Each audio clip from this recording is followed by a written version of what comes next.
Salam saudara terkasih, salam awal pekan untuk kita. Dan hari ini kita akan mendengarkan firman Tuhan yang akan menuntun kita.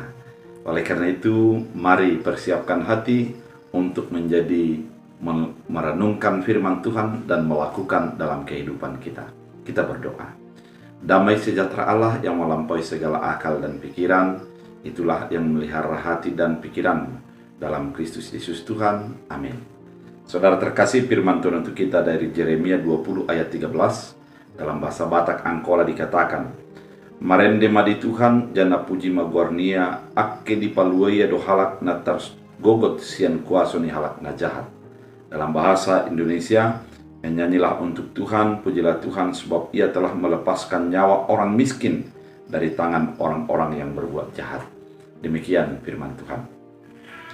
Saudara terkasih di dalam Kristus Yesus, kalau kita membaca kitab Yeremia pasal 20 ini, maka kita akan tahu bagaimana keluh kesah daripada Yeremia sebagai orang yang diutus Tuhan. Sesungguhnya Yeremia begitu berat untuk menyatakan kebenaran kepada orang-orang di sekitarnya. Karena dia dikata ketika dia akan mengatakan aniaya, dia harus berteriak agar orang mendengarkan apa yang dia maksud. Ketika dia akan mengatakan kebenaran, orang membenci dan mencibir dia, karena memang orang tidak suka dengan kritik kebenaran itu. Dan kehidupan yang dilakukan Yeremia seolah-olah menjadikan dia menjadi tersudut, tidak mampu untuk berdiri, karena dia berada di tengah-tengah orang yang durhaka, orang yang melupakan Tuhan, orang yang suka hanya kepada hal-hal yang menyenangkan telinga mereka. Saudara terkasih, hal ini menjadi sesuatu yang memberatkan bagi Yeremia. Sesungguhnya dia mengatakan, "Saya ingin mundur, namun oleh karena firman saya akan terus maju dan menyatakan firman itu. Meskipun berat dan penuh dengan tantangan, aku yakin bahwa Tuhan akan melepaskan aku."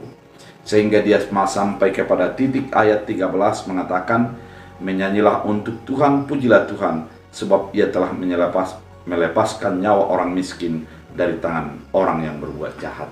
Artinya, Yeremia melihat ketika dia tetap di dalam kebenaran itu, tetap menyatakan kebenaran, dia akan dilepaskan. Nyawanya akan dipelihara oleh Tuhan, karena Tuhanlah yang mengutus dan memberikan wewenang kepada dia untuk mengkritik, menyatakan kebenaran, dan kemudian menyatakan pertobatan bagi orang-orang yang di dalam sebuah sikap yang menjauhi Tuhan pada saat itu. Saudara terkasih di dalam Kristus Yesus, sebenarnya demikianlah kehidupan kita pada zaman saat ini, di mana orang sudah asik dengan dirinya, sudah asik dengan memuaskan keinginannya, sehingga ketika kita mengkritik seolah-olah itu adalah untuk kepentingan kita. Ketika kita mengatakan sebuah kebenaran, ada orang yang mengatakan angkat-angkat telur, sehingga ketika kita menyatakan kebenaran itu dilihat orang sebagai perspektif negatif adalah karena tidak sesuai dengan diri kita. Kalau sudah cocok pasti dia akan diam. Sesungguhnya kehidupan pada saat ini adalah kehidupan di mana orang-orang yang diutus Allah, yang diutus oleh Tuhan dalam kehidupannya, yaitu kita orang-orang percaya, harus mampu berdiri tegap menatakan kebenaran dan berbuat kebenaran itu. Sehingga melalui apa yang kita katakan, apa yang kita lakukan, orang akan menjadi terkoreksi, merasa bahwa dia itu adalah yang sudah dikasihi Allah, sehingga teguran yang dinyatakan itu adalah teguran Allah untuk kebaikan. Ketika orang mencibir dengan kebenaran-kebenaran yang kita katakan, ketika orang menutup telinga terhadap firman Tuhan, mari tetap teguh untuk mengatakan itu, karena memang kita diutus untuk menjadi orang yang menyatakan firman. Ketika kita diam, sebenarnya kebenaran-kebenaran akan menjadi hilang begitu saja. Mungkin kita akan berprinsip sebagaimana yang terjadi di dalam kitab Yeremia. Apa gunanya saya mengatakannya? Karena hanya saya akan menjadi dibenci orang lain.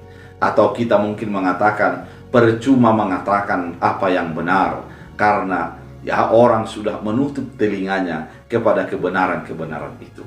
Sesungguhnya tidak percuma ketika kita mengatakan itu, maka kita kembali kepada Yeskiel yang mengatakan dalam pasal 33 dan 34 itu, aku mengatakan kepadamu ketika engkau mengatakan kebenaran, maka engkau tidak dituntut kesalahannya ketika dia mati. Namun ketika ada seorang yang mengatakan yang jahat dan engkau tidak menegurnya, maka dosanya akan dituntut kepadamu.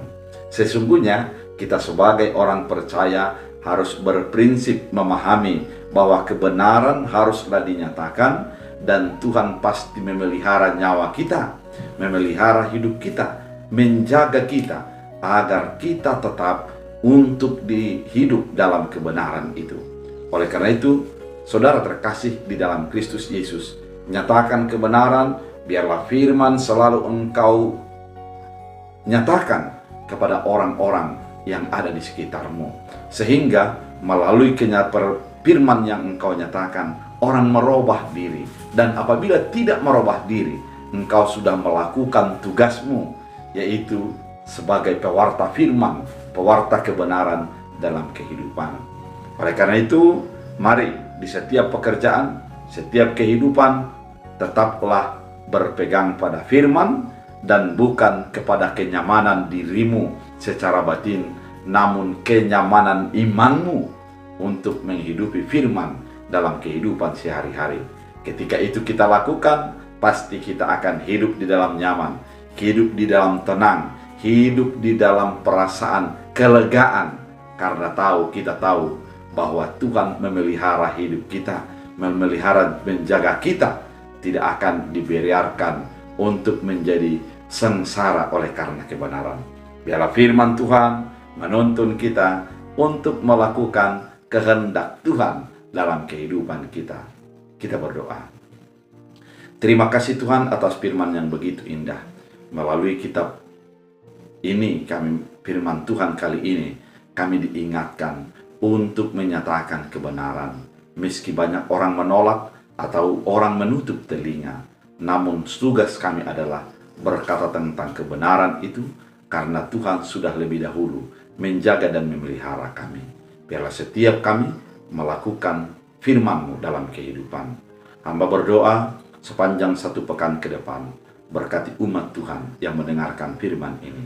Tuntun, sertai, dan tambahkan sukacita dari berbagai cara Tuhan dalam kehidupan mereka. Dalam Kristus Yesus, amin. Tuhan Yesus